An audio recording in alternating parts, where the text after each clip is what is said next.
Good afternoon and welcome to this video presentation. My name is Anucha. I'm a PhD fellow within H2020 ITN project, AQUAlity. And our research objective lies on using a low and cost effective environmentally friendly technology concept of solar oxidation, advanced oxidation processes in the treatment of contaminants of emerging concern. And our project AQUAlity has received funding from EU Edge 2020 IT and Maria Korea Fellowship. So in this video presentation, I'd like to share with us a few slides that is looking at the connection between coronavirus disease and of course access to clean water. Yes, coronavirus disease, COVID-19, and access to clean water. We'll be looking deeply into the connection or the relationship between these two terms.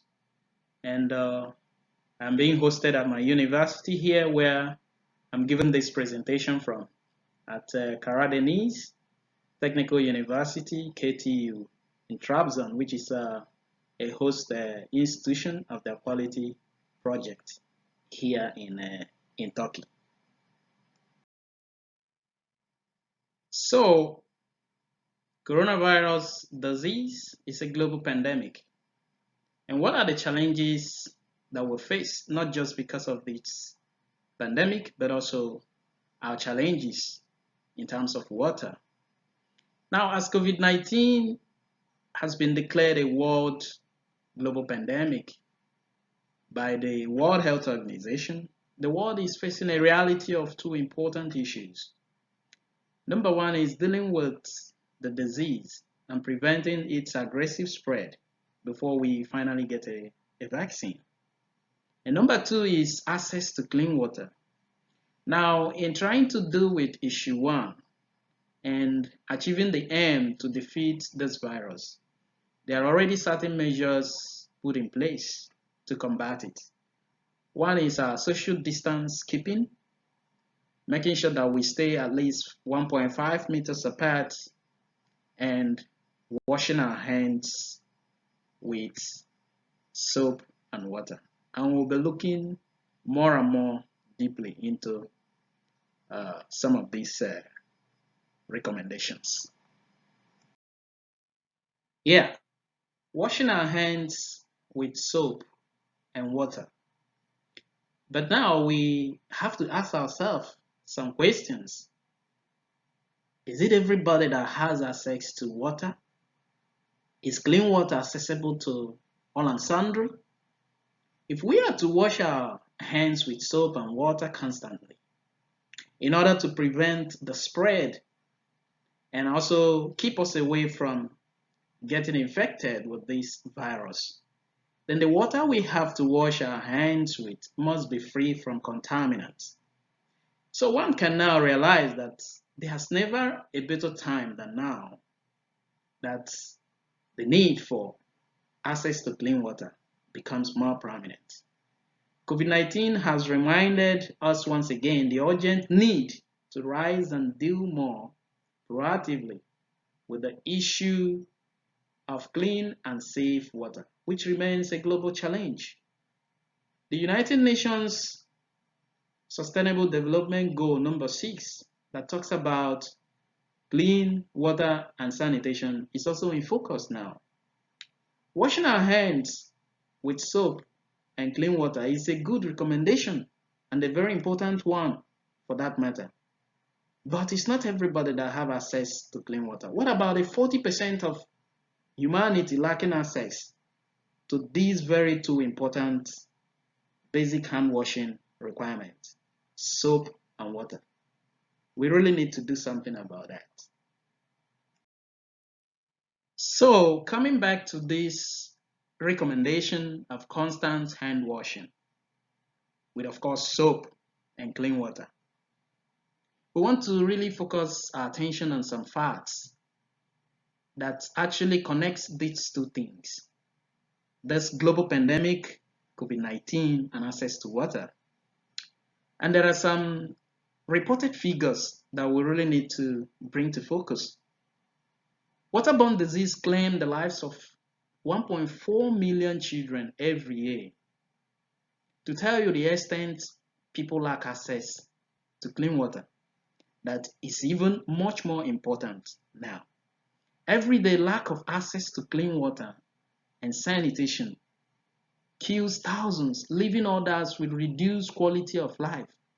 A lot of people don't have access to these all-important basic amenity. And never a time is it important to bring back this particular issue into attention than now. So going and bringing more focus on facts and water. Most of these people that lack access to clean water are living in less developed countries of African continent, some developed countries in Asian continent, and the proportion is even higher. And a range of 50 to 80% of the population don't have access to clean water. And even many health centers in these places lack facilities for hand hygiene and self-segregation, as well as disposal of healthcare waste. So the recommendation of washing hands constantly with soap and clean water perhaps might not actually be 100% realized and even effective in such places with these reported statistics. Now, bringing into focus more facts on water and the need for access to clean water. 1 million deaths is occurring each year among newborns and mothers, and they have been associated with unclean births because of lack of access to clean water. How can this recommendation be effective in such places? One we ask. Overall poor sanitation and lack of safe drinking water is taking the life of an estimated 4.3 million people on an annual basis. Basically, water services are absent in total about 55% health centers in these less developed countries of the world where access to clean water is still very far-fetched. And that's totaling about 900 million people, which is equivalent to combined population of both the United States of America and the countries of Europe combined together. So never a time are we supposed to be much more focused on the need and the urgency as well of access to clean water, not just during this time of COVID-19, but to be much more, concerned about the need for us to have access to clean water for these millions of people in these less developed places of the world. Now going further again about facts on water and of course its connection with global pandemic as COVID-19 has been declared. Now from year 2000, water pandemic is a silent killer. And it's even reported that it has killed more than the Second World War. That's an unbelievable, level of death. And it has been projected to kill over 40 million people.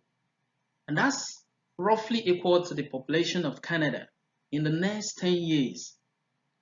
And by then, the Sustainable Development Goal, the SDGs of the United Nations Agenda 2030, are supposed to have been met. Hopefully, we will arise with everybody, having access to clean water and achieve the UN Agenda 2030 SDG goals.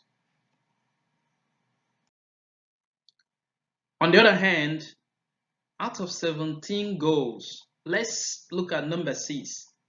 which talks about ensuring availability and sustainable management of water and sanitation for all. Let's take a look at the severe acute respiratory syndrome crisis that occurred between 2002 to 2003. It infected nearly 8,100 people and killed nearly 800 people. Even as it was milder than SARS, even as SARS was milder than COVID-19, as it was initially seen, it has already infected almost 400 times as many people and killed over 200,000 people globally, and keep growing as at the time this video was recorded. And of course, the number is also on the increase. Now, say COVID-19 takes more lives in the remainder of 2020, despite all of the efforts our healthcare givers are providing and all the measures already taken by world governments. Hope a vaccine will arrive as soon as possible and hope people will not die again. The toll will almost certainly be lower than the 4 million people that are likely to die from access to clean water this year. How huge this issue is quite mind-blowing and must be in focus. Now, with all these facts on water and trying to look at how serious water pandemic itself is, even at such a time of COVID-19, water pandemic deaths do not make headlines. You hardly see them on newspapers. You hardly read about them.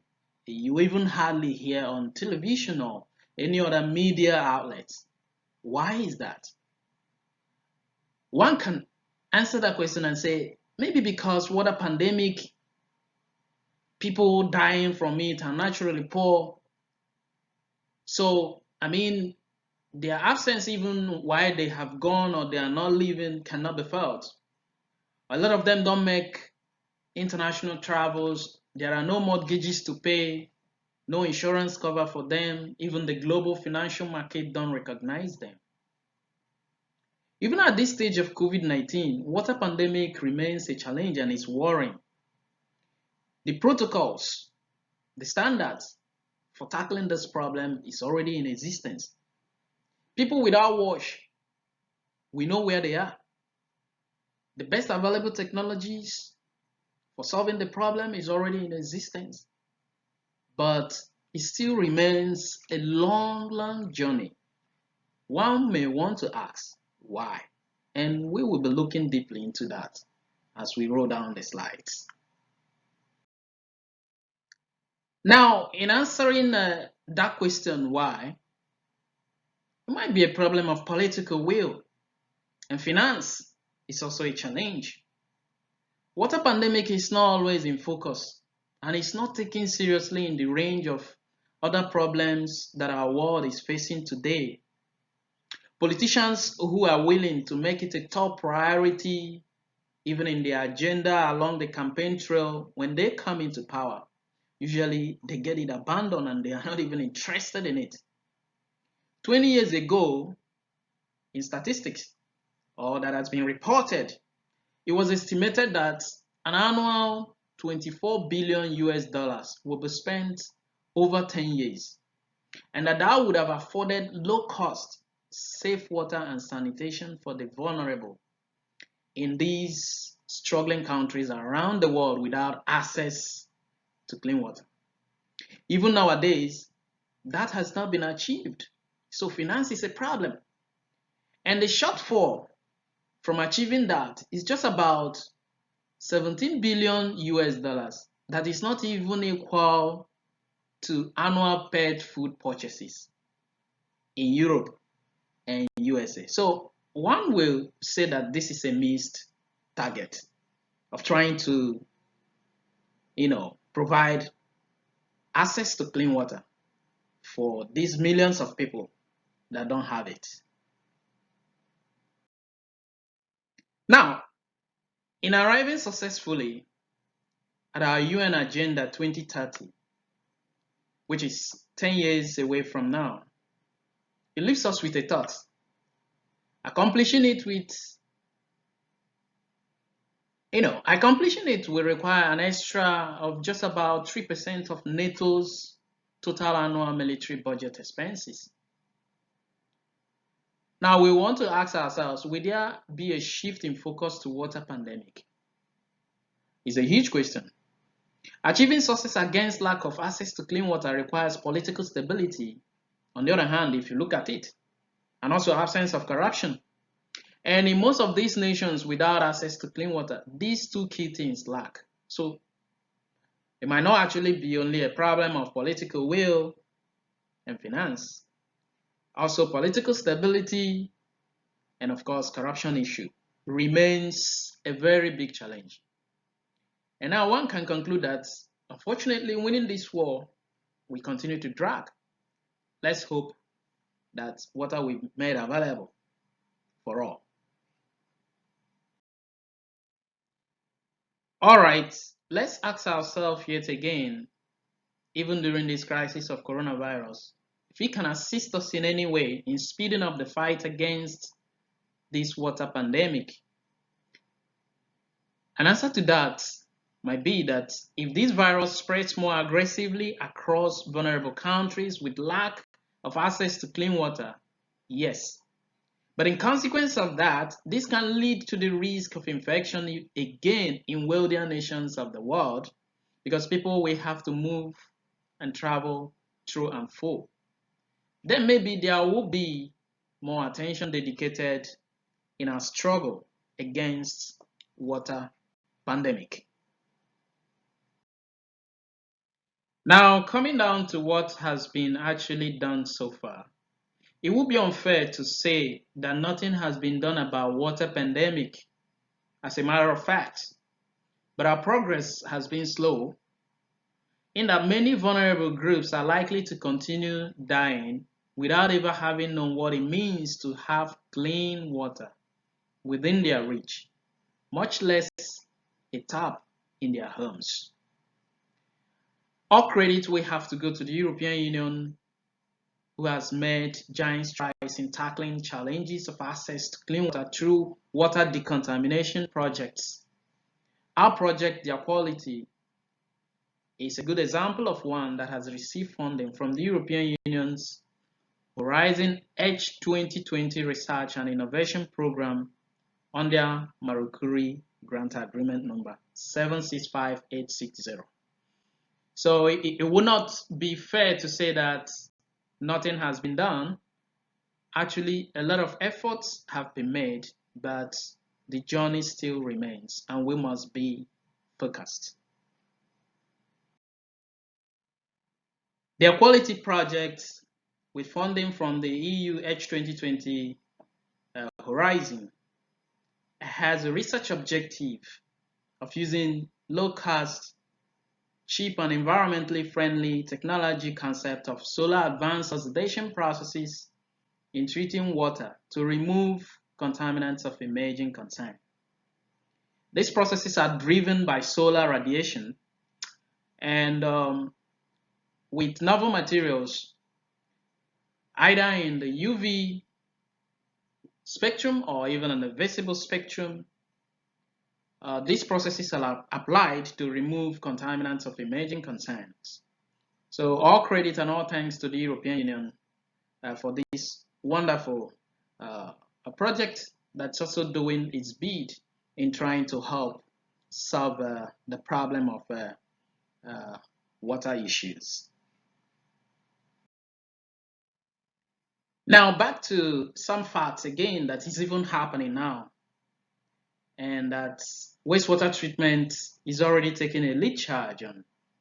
It's a recent published report from water research groups across some EU countries and even in the US. With samples of wastewater taken in France, the Netherlands, it has been observed that COVID-19 genes existed. So we can now obviously see the relationship between the COVID-19 issue and water pandemic and the problem of water. So these two things cannot be separated. Wastewater treatment will continue to take lead charge as we race down to know more about COVID-19. How did it come about? What about the origin? How can it be spreading? Even until we finally arrive getting a vaccine to eradicate it. Hopefully this fight will be won. And even at that, we still have a lot to do as it concerns the connection between these two things. And it's my hope and my belief that water research and water activities aimed at providing access to clean water will continue to gain much more and more attention as time winds down.